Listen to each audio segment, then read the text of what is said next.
Think is brought to you by Progressive Insurance. Do you ever think about switching insurance companies to see if you could save some cash? Progressive makes it easy to see if you could save when you bundle your home and auto policies.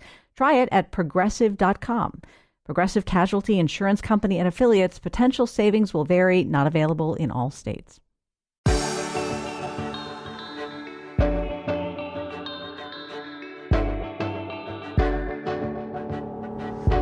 Among the things that make humans capable of more than other animals, it is ironically easy to overlook our highly expressive faces. These easily visible physical features that can add context to our words or even convey what we're thinking without a single syllable, we just take for granted what they do for us. So this might blow your mind. The way we use faces to recognize other people, size them up, even predict their social status relative to others, all that has been subject to change depending on where and when we live. From KERA in Dallas, this is Think. I'm Chris Boyd. We may have always known and loved the faces of family and friends, but for much of our history, we didn't have any easy way to know what our own faces even looked like. No photos, no portraits, not even access to mirrors.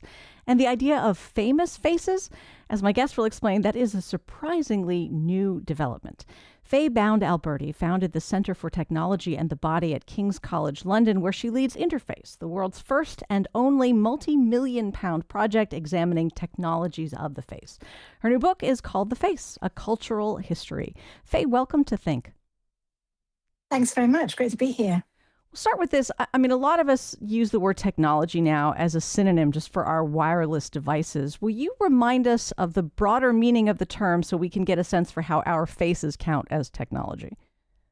Yeah, absolutely. So technology is anything that we use as a tool to engage with the world around us. So from the history of medicine and the body perspective, we can think about that in terms of the plough and how using a plough changed how we used to create crops and bring food in. And if you think about technologies that apply directly to the face, it's everything from mirrors to cameras to facial recognition systems, and all of the broad ways in which technology, if we have that very loose understanding of technology as a tool that helps us engage with the world around us. We've always had technologies before digital technologies, but we only really think of digital technology as being innovative and new, but every technology has been innovative and new at some point. Your interest in this subject comes from a really unique perspective. You have a condition called prosopagnosia, which is sometimes called face blindness. How does that affect the way your brain processes faces? Yeah, it's funny. I didn't even know that I had prosopagnosia until I started doing this research. Oh. I've studied emotions and bodies and medicine for 30 years now. And I started thinking about faces as a way into understanding why the face has become so important and why does it represent us in the way that it does. And doing that, I then discovered that I have prosopagnosia, which, as you say, is a way of, it's also called face blindness. And it's an inability to recognize people purely based on the lines of their face. And it's estimated that 2% of the population have this, and people have it in varying degrees. Some people don't even recognize their wives and husband. And other people are super recognizers, the people that see somebody once and never, ever forget a face. And most people are somewhere in the middle. And the argument about prosopagnosia, which has developed since the 1940s, mostly in relation to actual brain injuries, which are acquired prosopagnosia, meaning you used to be able to see faces, now you couldn't. It's about the way the brain processes faces. We don't know why people like me who have developmental prosopagnosia, we don't know why that happens. There's all kinds of, ideas and theories put forward. I think it's very interesting that it seems to have relationship to place and how we recognise places and geography, and to maths even. So there's lots of interesting ways in which our brains understand what is happening around us. We truly don't know the processes yet by which we recognize one person over another, what makes a face familiar, and things like that. There is a part of the brain that is supposed to be exclusively reserved for recognizing faces, called the fusiform gyrax. But the reality is that although we can tell if someone's damaged that center of the brain, that's why they can't recognize faces. Someone like me recognizes people from lots of other reasons, like the way a person walks, the perfume or aftershave they wear, and we're very good at detecting expressions and what faces mean. We just don't know people entirely by their faces. How did you even realize this was a challenge you had that very few other people shared? Well, I started looking at this idea of recognition because I was coming from at it from a facial recognition technology perspective. And then I saw these tests online where you can assess whether you have good or bad facial recognition when it comes to other people by looking at a series of faces and deciding whether you recognize them in lots of different contexts. There's a Cambridge face exercise that some of your listeners might like to try. So you look at the same face in lots of different contexts, and sometimes they turn it around or they put it upside down, but it's always black and white, and it's just the face with nothing else around it, none of the contextual things like hair or colouring. And I realised that I couldn't recognise these faces. And since I knew people and know people who work on prosopagnosia, including a psychologist friend who was doing some fMRI scans of people's brains to look at how we remember. I asked him to enlist me in one of his studies and started learning more about my own responses to prosopagnosia. But what I would say is that although we can look at brains and how they function, and we can do these tests. Most of us never encounter these kinds of tests, so we don't know whether we're good or bad at faces until we try. In the modern era, our faces are a key component of our identity, which seems so obvious and so inevitable, Faye, that it had never occurred to me to wonder if it had always been that way. But you remind us for most of our history, most people probably didn't even know what their own faces looked like. Yeah, and isn't that extraordinary? Yeah. Today when we have mirrors everywhere and we're obsessed with what we look like on social media, and you can't escape a face. It's used in advertising, it's used in marketing, and we see so many faces of celebrities and people we'll never meet in the flesh. For centuries, not only did we not meet many people, certainly people we didn't know. Because our communities were really small. If you think about agrarian communities where we just didn't see people, and more than a handful of people, perhaps we knew, 20, 50 people in our lives, which is quite extraordinary, really. Now we see so many people all the time, except that we can only possibly remember 5,000 is apparently the maximum number of faces that we can remember. But although people had mirrors in antiquity. So the ancient Egyptians had obsidian stone and some brass mirrors that they would use. These mirrors were only really reserved for the very elite. So you might, as an ordinary person, up until 1600s, you might only see your face if you looked at it in a sort of sharp, shiny agricultural tool as a reflection, or like Narcissus by looking in a puddle. There was a monopoly on mirrors for a very long time coming out of Venice, and when we had more scientific experimentation that relied on mirrors, and we had the expansion that we associate with the Renaissance in terms of artistry and portrait taking. What happened was we had more and more mirrors being produced, the technologies improved. And so it became more possible to have access to mirrors. But they were initially used not to look at yourself, but they were used to create light. So they reflected candlelight back. So they lit up houses. And so it's only really since the 18th century when people started becoming more obsessed with what they look like, that you're moving around in more busy urban environments. There's much more pressure on etiquette and consumerism, and people had more than one outfit. People started wearing cosmetics and not just the very elite who were, dressed up by their maids.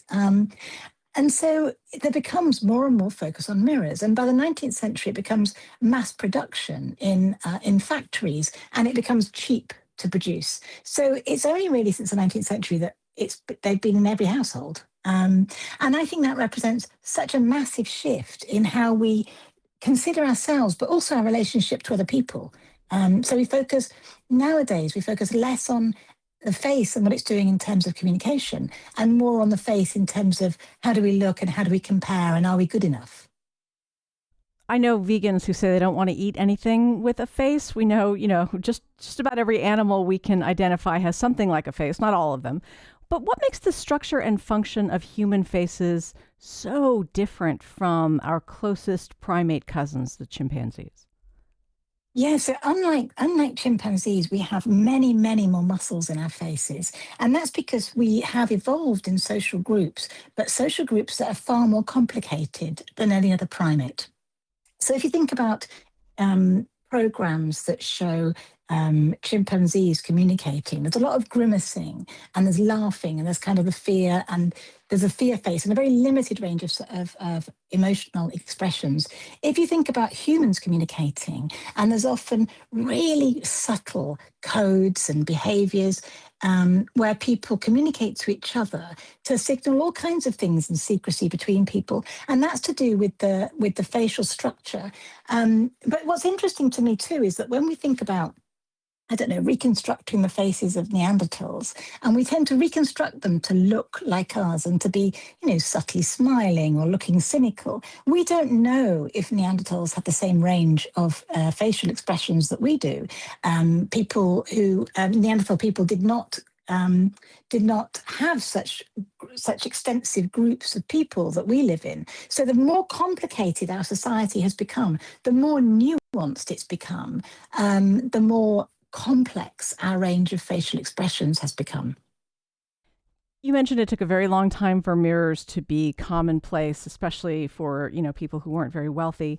Is there any way to know whether the way we use our faces has changed in response to learning what we look like? Like, could we have become more conscious of our ability to telegraph either real or feigned emotion once we had access to what our own faces looked like?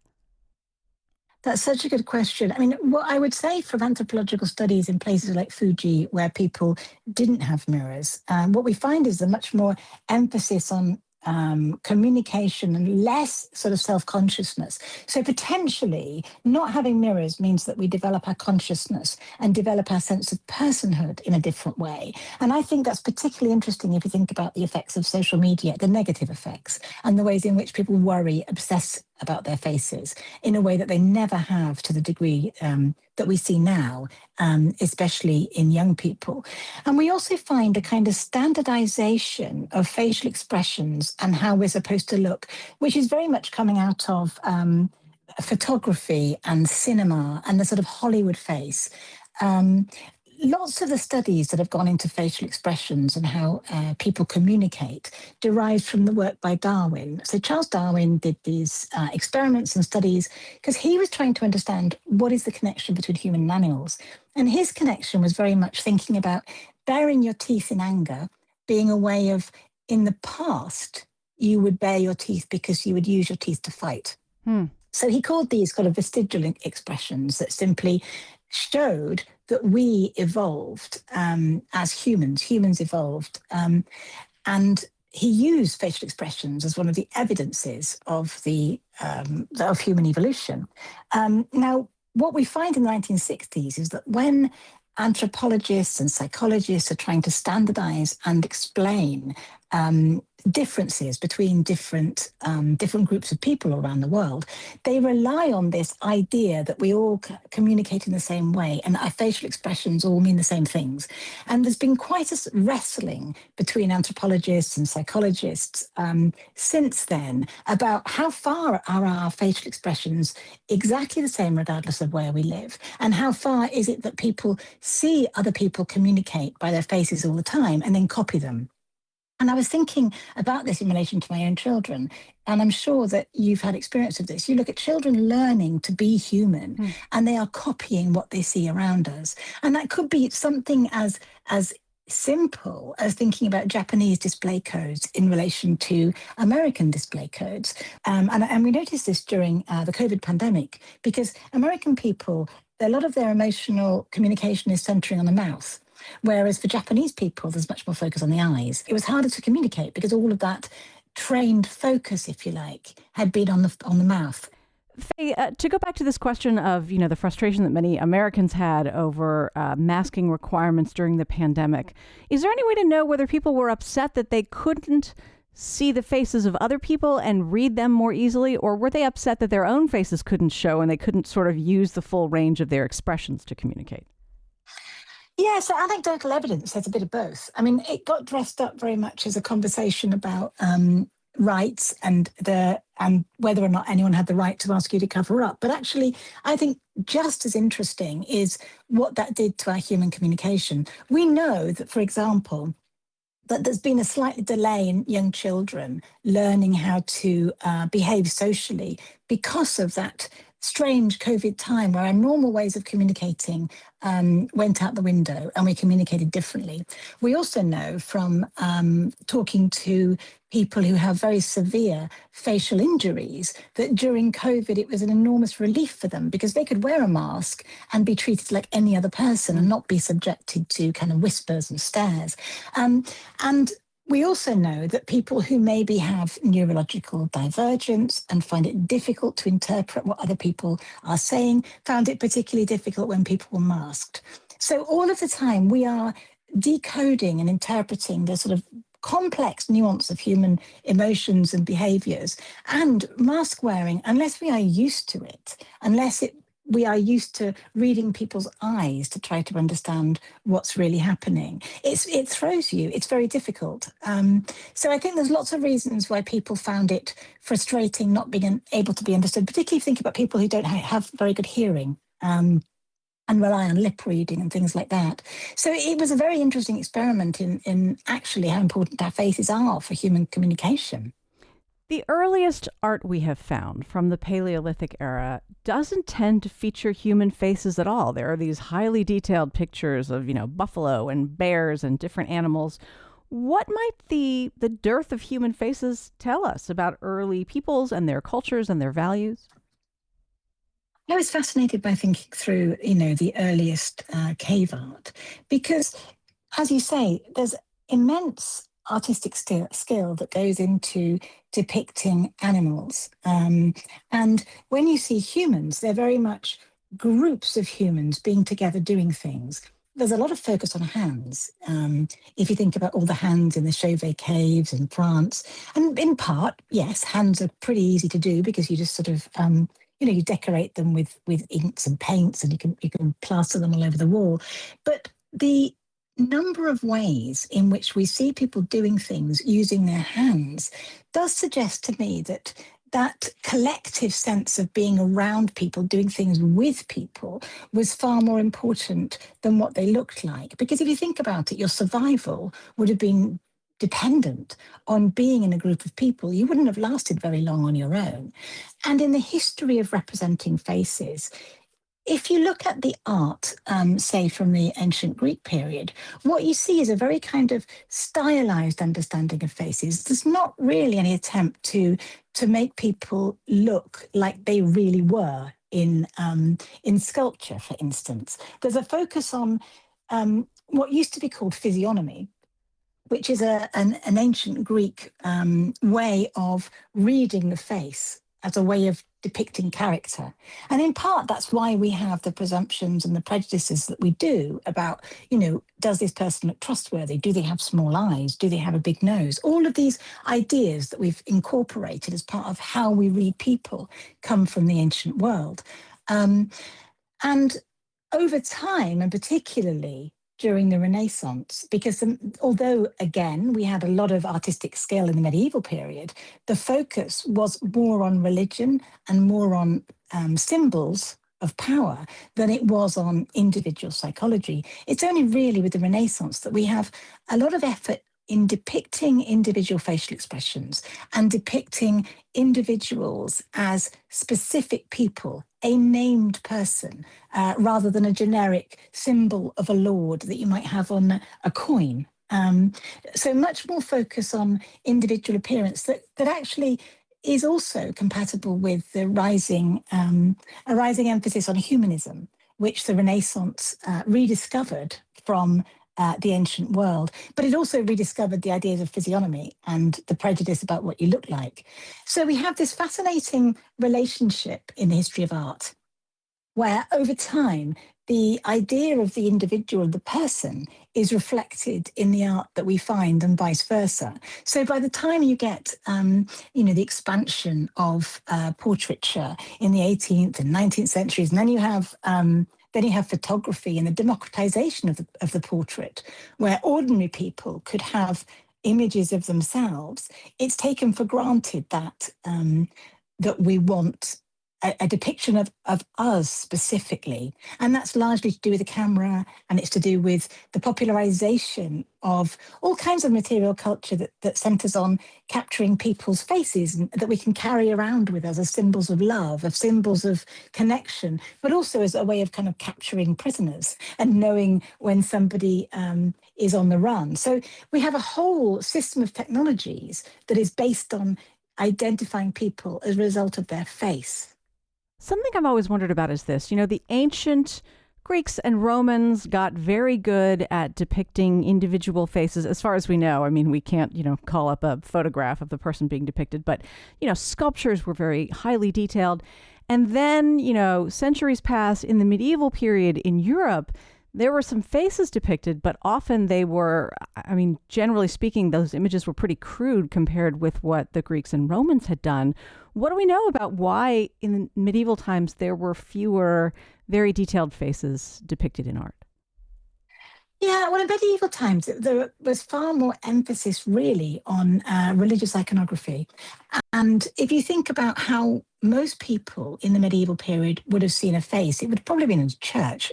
And it might have been in depictions of royalty. But most of the time, those portraits of royals would have hung in private palaces and wouldn't have been open to the masses. So most people who saw portraits in the medieval period saw portraits of Jesus and the saints. And all those portraits were intended to celebrate God.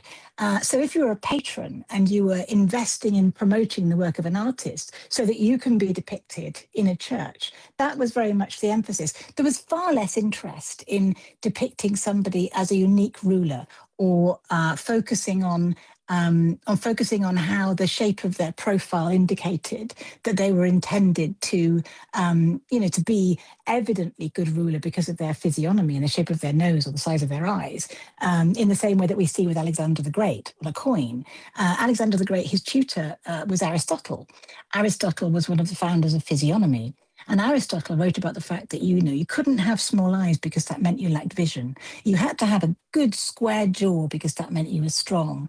And so the depiction of Alexander the Great that we see in a series of coins called the elephant coinage depicts him with large eyes that stare straight ahead and a square jaw to show that he was a man. So those are very stylized, detailed depictions of individuals, but we don't know really how realistic they are, because that wasn't the point of them. The point of them was to signal something, which is why a lot of the Roman statues following this tradition called verism, you'd have men with incredibly wrinkled faces, because wrinkled faces showed maturity and they showed wisdom. And at the same time, they'd have very buff, muscly bodies, because it was important to be virile and strong, but it was also important to be wise and old. So although there was a tremendous amount of artistic ability in those ancient statues, we don't know that they were intended to represent actual real people. Certainly not in the way that we find in the Renaissance. Renaissance painters got very good at depicting human faces and individual faces and expressions. A lot of them seem to have worked their own faces into a number of their paintings. I had always assumed this was just a way of sort of being cheeky. Never occurred to me that this was not an exercise in vanity. It was a way to get around having one more live model.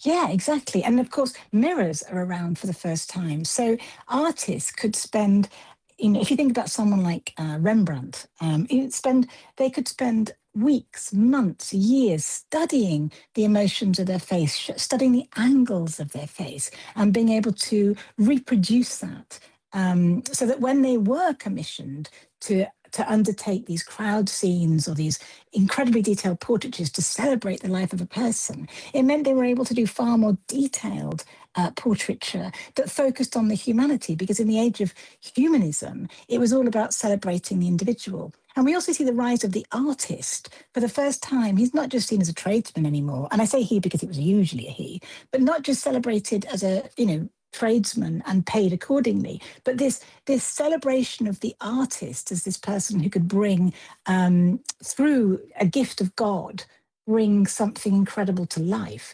At the same time as you have intense interest in human dissection, which was prohibited previously in the church, that you could take apart a body and for the first time being able to understand exactly what the layers of the skin and the muscles and the tendon did to the outside. So that's why we have such extraordinarily detailed faces because of the work of people like Vesalius and Leonardo da Vinci, and this uncovering of the structure of the human body, not as representation of a symbol, but as a kind of complex way of communicating emotions. And we develop codes of emotions that people would use when they were developing oratory and acting. So there were conventions and codes and ways that you had to communicate through your face, which is of the kind that we see happening in psychology and in those debates about how unique humans' emotions were that we talked about earlier. So a whole clustering of fascination with the human face in the Renaissance, which stays with us for lots of reasons, because all of it's been intensified by photography and by consumer capitalism. So more and more, particularly in our age of social media, the focus on the face and selling ourselves through our faces and believing that we have to look as good as possible to be loved, to be cared for, to be successful. It's an enormous amount of pressure to put on a small part of the human body. We're also familiar with the range of expressions that can be captured by good portrait artists or by photography or on film or video. It can be hard to look at the Mona Lisa and sort of understand why it was such a revolutionary image. Help us understand that. Well, the Mona Lisa is a very interesting image because, in a sense, I don't think it would have been as popular as it is now if it hadn't been stolen by a curator and there's an awful lot of media attention to it. I'm sort of playful in the book about the idea that the eyes are following you around the room and that the idea that it captures the essence of a person. It's very conventional in lots of ways in terms of the sitter's position, the clothes that she's wearing and so on. But there is an intense human quality. It's an ability to capture emotions that we don't see very much at all until this period. And so it's become representative of this shift in how artists create. If people go and see it in person, it's actually very, very small. And people are always very shocked. So one of the things I find fascinating now when you go to galleries and see things like the Mona Lisa is not just how small they are, because canvas was really expensive and the artist's time was really expensive and these things took forever to produce, not like a selfie that we do now with a camera. It's also the ways in which the Mona Lisa has become a symbol of something very important about art.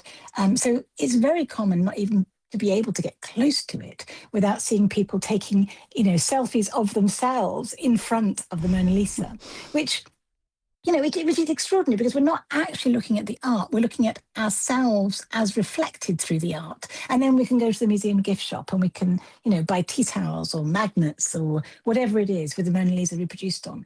And so I think part of the legend of the Mona Lisa is because of the way that we treat it as an incredible artwork, but also a symbol of emotions and modernity and trying to kind of capture the image of a real person.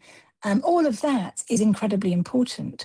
But of course, it only represents part of the history of art and part of the history of the human face. And I think why I talked about the Mona Lisa in relation to the history of the art in the book was really to think about what is the process by which we have modern art, if we think about work by people like Francis Bacon, that does away with the idea of a face at all.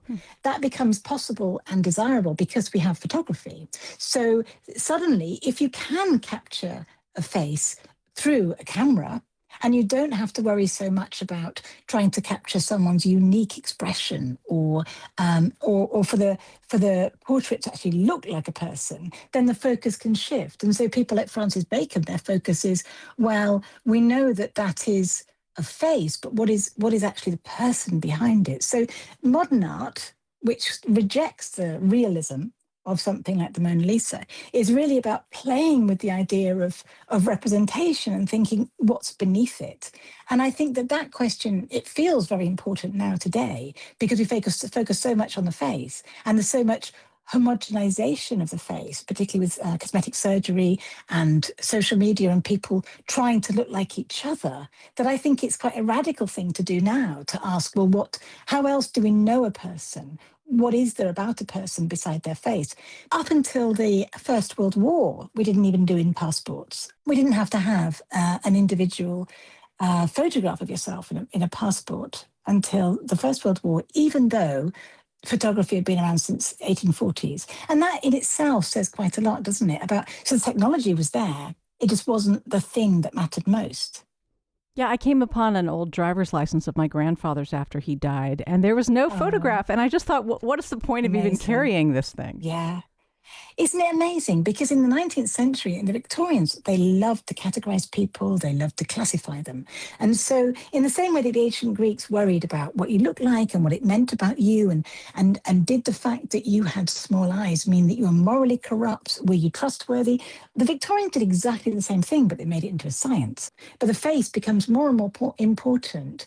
And that's why it becomes more and more important in passports too. I mean, the First World War, it was incredibly important to know who was going to be crossing boundaries and who was going to be traveling. So for the first time, you want to be able to do that from a distance. And that's become more and more important in the age of biometric passports, of course. We take it for granted now that we are reducible to our faces. Faye, is there such a thing as a set of ideals for an attractive human face that truly can be said to be universal across cultures and times?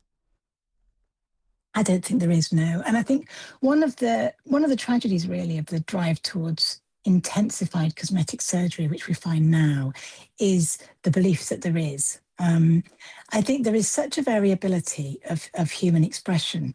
But what we find in the language of cosmetic surgeons is this idea of the perfect face, which is coming out of the golden ratio and coming out of these ancient Greek ideas about perfection and symmetry.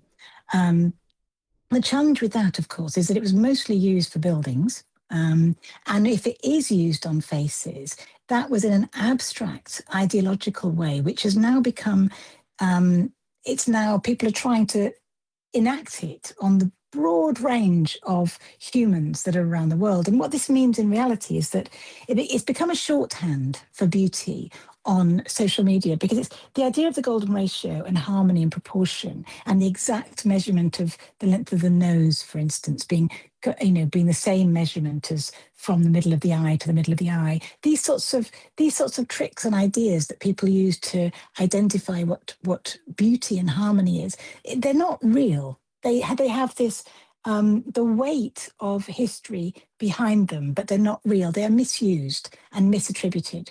And we see this in looksmaxing, the looksmaxing trend, where people think that you have to have hunter eyes and square jaws because that's what Roman portraiture had.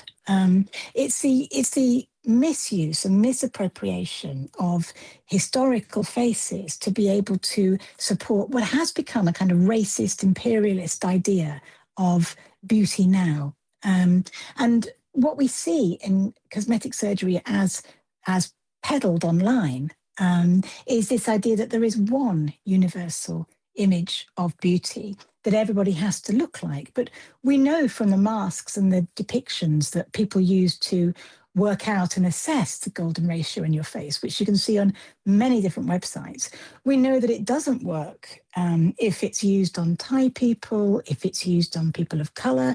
They are a simple, very clear Western European white model of beauty. And what worries me is that when we see the massive extension of skin whitening creams around the world, or we see the prejudice that still asserts that, like the Victorians thought, white people are at the top and then black people are less beautiful. And it's this awful kind of endemic subtle erosion of the importance of humanity and difference, and the assertion of racist values as though they're science.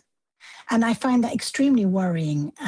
For this reason, actually, some countries around the world are being much more careful about what they allow cosmetic surgeons to say. We're seeing countries like Australia, for instance, introducing regulation. And I think other countries are starting to follow suit, including Canada. I think with social media, we've seen a massive expansion of people selling their wares, whether it's the Kardashians selling cosmetics, or it's cosmetic surgeons selling procedures like facelifts and tucks and fillers. And what we're seeing is this desire for that ordinary people have, who feel worried about what they look like, to follow suit and to match up, and an increased depression and anxiety because they don't. And a lot of my work is saying, actually, we really need to take the focus off this chasing of beauty, this chasing of perfection, which doesn't make people happy in the long run. It really doesn't. It doesn't cure people's desire to be loved, no matter how many procedures you have.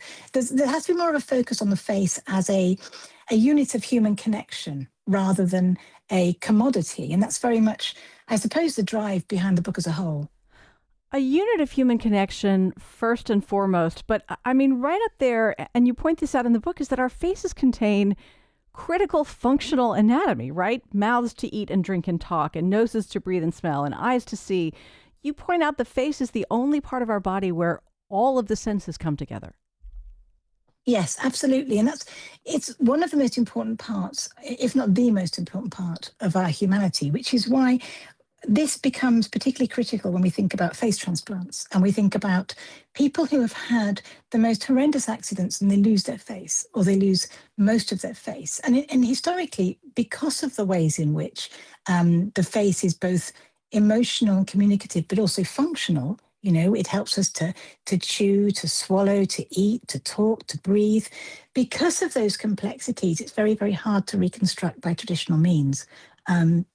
So what we find is, since 2005, we have developed face transplants, which is taking the face of a dead person whose family have consented and putting it in place of a very damaged face of somebody who's had an accident or been attacked or had a disease that's eaten away their face.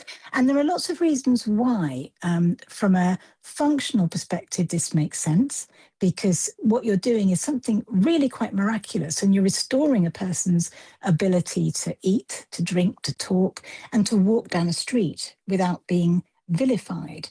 But there are problems, and the problems include, when we are transferring tissue like that, you're committing a person to a lifetime of immunosuppressants, which massively reduce their life expectancy and can result in kidney failure, in cardiac failure.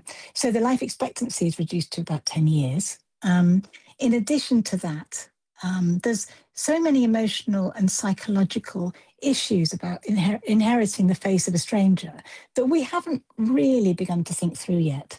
And so we have amazing surgeons doing their very best, but we also have patients. So there's been, no more than 50 around the world so far, patients who are navigating really what it means to be exposed to the truth of the fact that our faces are both a functional organ of the body and this incredibly complicated psychological part of our anatomy, which is the thing that makes us human.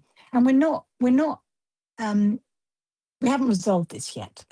and I don't really know where we're going with this. We know that the outcomes aren't as great as they appeared in the beginning. We also know that people need to have intense medical support when they're in this situation. So it's an evolving ethical and medical space that the book has spent a lot of time thinking through. I spent a lot of time with people who've had significant facial injury and with surgeons, and that medical aspect of it pretty much underpins a lot of the ideas, really, about how different parts of our body have always taken on more meaning than others. And although we treat them in medical ways, We can't really reduce some of the emotional, psychological meanings of the face to a medical organ. I am slowly coming to terms with the changes of my faces wrought by time to my face.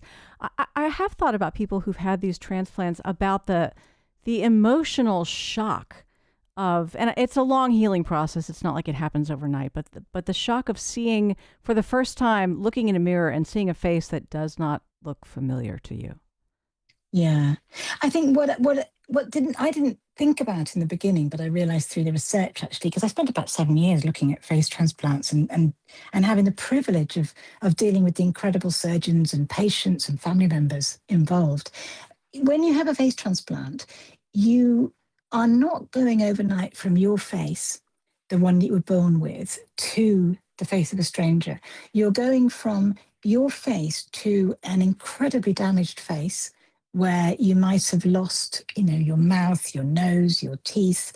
Um, Many people are already incredibly vulnerable if they've tried to kill themselves, for instance, and they've ended up shooting their faces.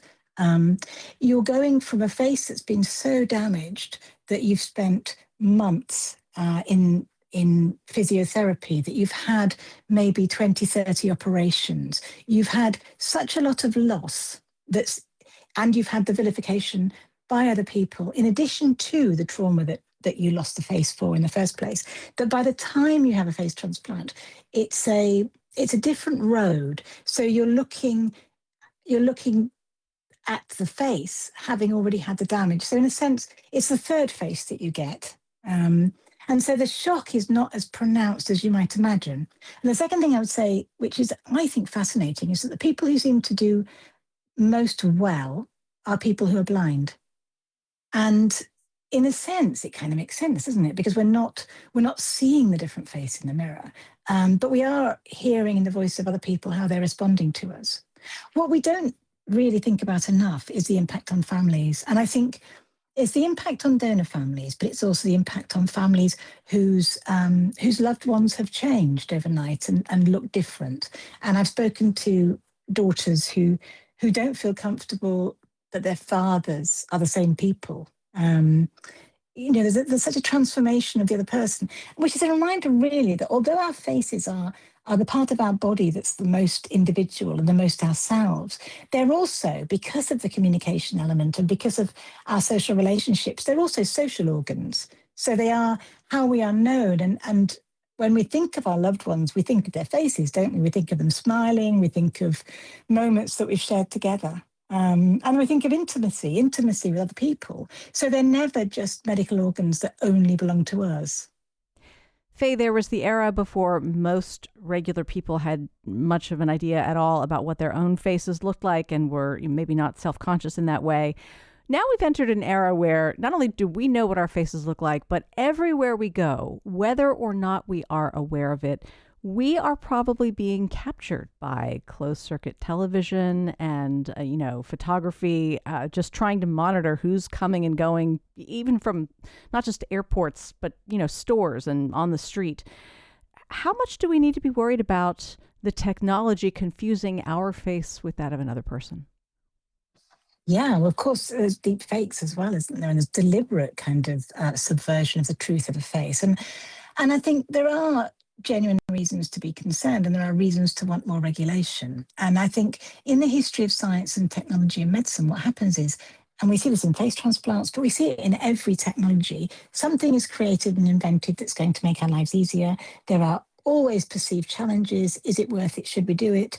By the time we've worked out all of the ethics around it, it's already happening. And we're seeing this with AI and conversations about AI. And the challenge with something like facial recognition technologies is that it's harder and harder to regulate because you're going across boundaries, geographical boundaries and political differences.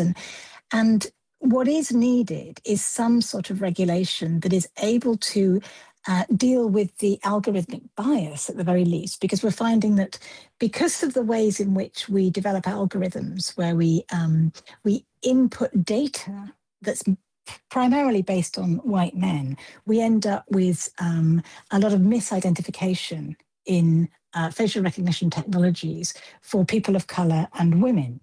And we have seen, all kinds of miscarriages of justice as a result.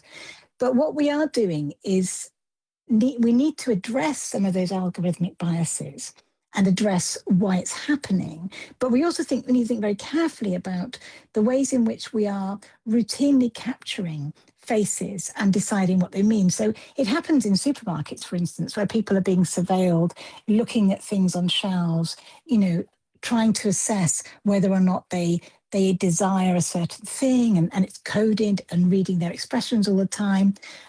We are constantly collecting faces. I've lost track of the number of young people that I've spoken to who do face apps and, upload their face data so that they can look like an 18th century courtesan or a medieval farmer, because it's fun. And so without thinking, we're constantly giving our data away, and we're not actually thinking about the consequences of this. And we've had discussion, I'm sure you know, in the film industry about the use of AI and all of this kind of constant anxiety about it. And I think one of the things I really hope the book does is draw attention to the fact that we need to have this conversation more generally, not about one specific technology, but about technology as a whole. And what are we doing? Are we emulating and pretending that we are somebody else, or are we content to keep capturing faces as though they represent us entirely without really thinking through the legislation around it? I think the young people are struggling with not knowing how to understand and reconcile this idea that they have of themselves with the ability to be okay in the world. And I think in those ways we are in a bit of a state of crisis. And I think that we need to have some proper political conversations about where we go from here. Faye Bound-Alberti founded the Center for Technology and the Body at King's College London, where she leads the Interface, which is the world's first and only multi-million-pound project examining technologies of the face. Her new book is called The Face, A Cultural History. Faye, this has been really interesting. Thank you for being here. Such a pleasure. Thank you very much. Think is distributed by PRX, the Public Radio Exchange. Again, I'm Chris Boyd. Thanks for listening. Have a great day.